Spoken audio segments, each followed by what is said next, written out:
చారిత్రాత్మకమైనటువంటి తీర్పునిచ్చినటువంటి ఉపాధ్యాయులందరూ కూడా భారతీయ జనతా పార్టీ తరపున మా కార్యకర్తల తరపున అందరికీ వందనాలు తెలియజేస్తున్నాం. ఇది మామూలు విజయం కాదు. వాళ్ళ మల్కా కుమరే గారు 5,000 పైగా మెజార్టీతో గెలవడం ఒక చరిత్ర సృష్టించింది భారతీయ జనతా పార్టీ. రోజు దేశవ్యాప్తంగా కూడా మేధావి వర్గం ఉపాధ్యాయులందరూ కూడా మోడీ గారి నమ్మకం ఉన్నారు కాబట్టి మొన్న బడ్జెట్ లో 12,70,000 ట్యాక్స్ ఎగ్జామ్షన్ విషయాన్ని ఇలా గుర్తుంచుకున్నటువంటి గౌరవ ఉపాధ్యాయులు ఇలా సరైన తీర్పిచ్చారు. నిజంగా భారతీయ జనతా పార్టీ కార్యకర్తలకు హ్యాట్స్ ఆఫ్ చెప్తున్నాం. భారతీయ జనతా పార్టీ కార్యకర్తల నాయకుల యొక్క కష్టం ఈరోజు ఫలించింది. ఒక్కొక్క కార్యకర్త వాళ్ళ పూర్తి సమయాన్ని వెచ్చించి వాళ్ళ సొంత పనులను పక్కకు పెట్టి ఈరోజు కొమరయ్య గారి యొక్క విజయం కోసం ఇవాళ కష్టపడి పనిచేసే ఫలితంగా ఈరోజు విజయం చేకూర్చడం జరిగింది. ఇలా ఉపాధ్యాయులకే విజయాన్ని అంకితం చేస్తున్నాం. మీరు కష్టపడి ఓట్లేసి గెలిపించారు. ఈ విజయం అంతా కూడా నరేంద్ర మోడీ గారికి అంకితం చేస్తున్నాం. కనీసం అభ్యర్థిని నిలుపలేని స్థితిలో ఉన్నటువంటి చేవచచ్చిన పార్టీలుగా ఉన్నటువంటి కాంగ్రెస్, బీఆర్ఎస్ లు కొమరయ్య గారిని భారతీయ జనతా పార్టీని ఓడగొట్టాలని చెప్పి ఇద్దరు ఒకటై ఇలా ప్రత్యర్థులకు ప్రత్యక్షంగా పరోక్షంగా సహకరించారు. ఈ తీర్పు మా కార్యకర్తలకు ఒక భరోసా. మా కార్యకర్తల కూడా ఆత్మవిశ్వాసం పెరిగింది. మా కార్యకర్తలకు నమ్మకం, విశ్వాసం ఏర్పడేది. రాబోయే రోజులు భారతీయ జనతా పార్టీ రోజులే. తెలంగాణ రాష్ట్రంలో మోడీ రాజ్యం, రామరాజ్యం రావడానికి ఇది ఒక సంకేతం. ప్రజలందరూ కూడా భారతీయ జనతా పార్టీ వైపే ఉండరనడానికి ఇది నిలువెత్తు నిదర్శనం. గ్రాడ్యుయేట్స్ ఎమ్మెల్సీలో కూడా భారతీయ జనతా పార్టీ గెలుస్తున్న విశ్వాసం, నమ్మకం ఉంది.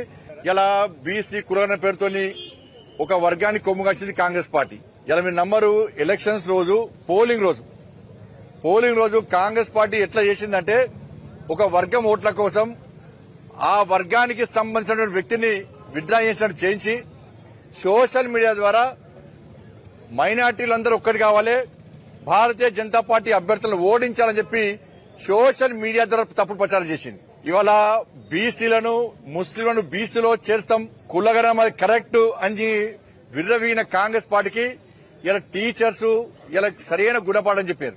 దురదృష్టకరం. మేము ఓటు వేసే ముందు కూడా చాలా బహిరంగ సభలో సరే మేం చెప్పినాం, ప్రత్యర్థులు కూడా చాలా సందర్భాలు చెప్పారు. ఒకటి మాత్రమే వేయాలి, అంటే సిగ్నేచర్ చేయడం గానీ ఇతర రాతలు రాయదని చెప్పి ఒకవైపు మీడియా ద్వారా అధికారులు ప్రచారం చేశారు. మేము కూడా చెప్పినప్పుడు కూడా ఆ విధంగా చేయడం వల్ల ఒక తప్పుడు సంకేతాలు సమాజంలో కూడా పోయినాయి. కాబట్టి రాబోయే రోజుల్లో కూడా ఇటువంటి జరగకుండా చూడాల్సిన బాధ్యత మేధావి వర్గం మీద ఉంది. అయితే ఈ విజయం నేను మా పార్టీకి అంకితం చేస్తున్నాం. అలా కిషన్ రెడ్డి గారు, ప్రెసిడెంట్ గారు, సంజయ్ అన్న గారు, all MPs, MLAs, all BJP state presidents, తర్వాత ప్రతి మన మండల్ ప్రెసిడెంట్స్ ప్రతి ఒక్కరూ సపోర్ట్ చేశారు. ముఖ్యంగా తపస్ సభ్యులందరూ కూడా presidents, secretaries, district president, secretaries, తర్వాత అందరు టీచర్స్ కూడా నేను ఈ విజయాన్ని అంకితం చేస్తున్నాను.